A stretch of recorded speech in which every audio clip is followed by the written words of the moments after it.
A reviravolta deu depois de 5 anos, porque não só a Polícia Civil quanto o Ministério Público descobriram que o suspeito de ter cometido o crime aí, o Cosme Joaquim de Sá, teria feito um seguro de vida no valor de R$300 mil caso a mulher dele morresse. Esse crime aconteceu em outubro de 2018, como você mesma disse, o carro da família vinha de Coroa Grande, passando pela rodovia Rio Santos, seguindo em direção aqui à zona norte do Rio de Janeiro. Em dado momento, na altura de Itaguaí, o veículo foi parado, né, já que um dos pneus teria furado.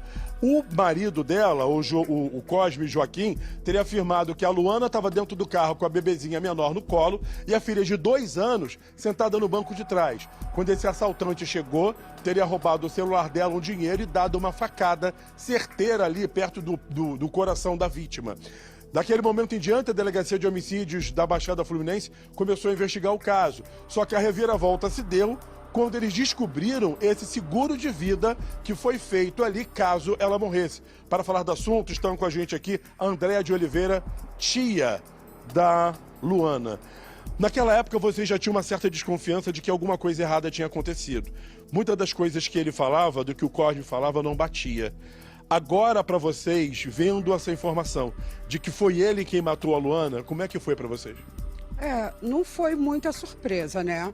Nós sempre tivemos essa desconfiança, só que a gente não tinha como provar, devido ao comportamento dele, devido ao que estava acontecendo antes da morte, porque antes da morte a minha sobrinha ela ficava passando mal, né? Dava entrada em hospital e ninguém sabia o que era, né? E depois a minha sobrinha começou a ficar assustada, né? Tendo comportamentos estranhos. E quando, no dia do homicídio, eu e minha mãe passamos mal e fomos para a UPA de Ricardo. E quando nós chegamos lá, ele já estava lá.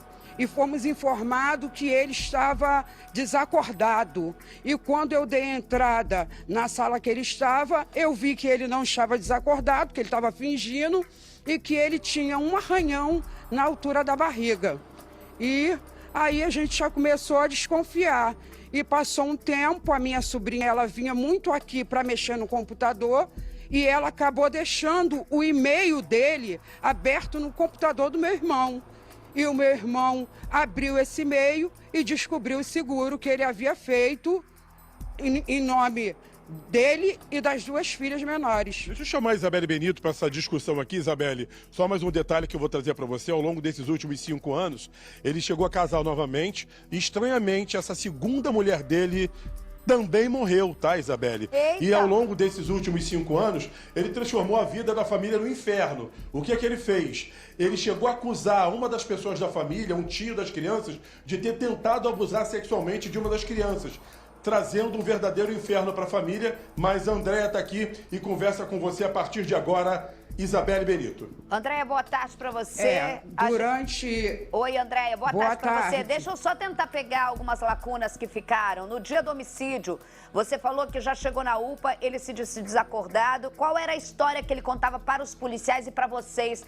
Mesmo vocês terão... É óbvio que você desconfiou do arranhão, sendo uma luta corporal entre os dois, ainda mais com o comportamento que vocês já sabiam que ele tinha em relação a ela. Ainda mesmo sem saber uma motivação de possível crime, se é que muitas vezes um homem como esse precisa de motivação de dinheiro, a gente já sabe que nem é por isso muitas vezes. Mas nesse caso foi uma motivação, pelo jeito, por causa do seguro de vida dela. Mas o que ele contou naquele momento, você consegue lembrar?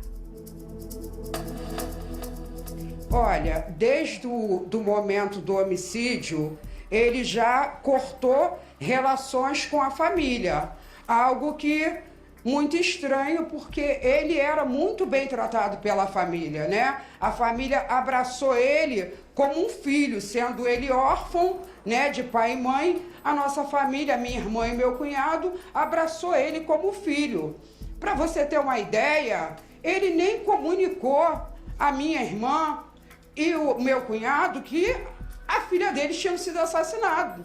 Nós descobrimos através de uma pessoa que viu no jornalzinho do bairro e contou para minha filha em Angra dos Reis. E aí nós ficamos sabendo do caso. Como é que foi para vocês terem a certeza agora de que foi ele que cometeu o crime? Como é que foi isso para vocês? A gente está aliviado, né? porque a gente sofreu muito. Nada, não tem nada que vai trazer a Luana de volta, com certeza.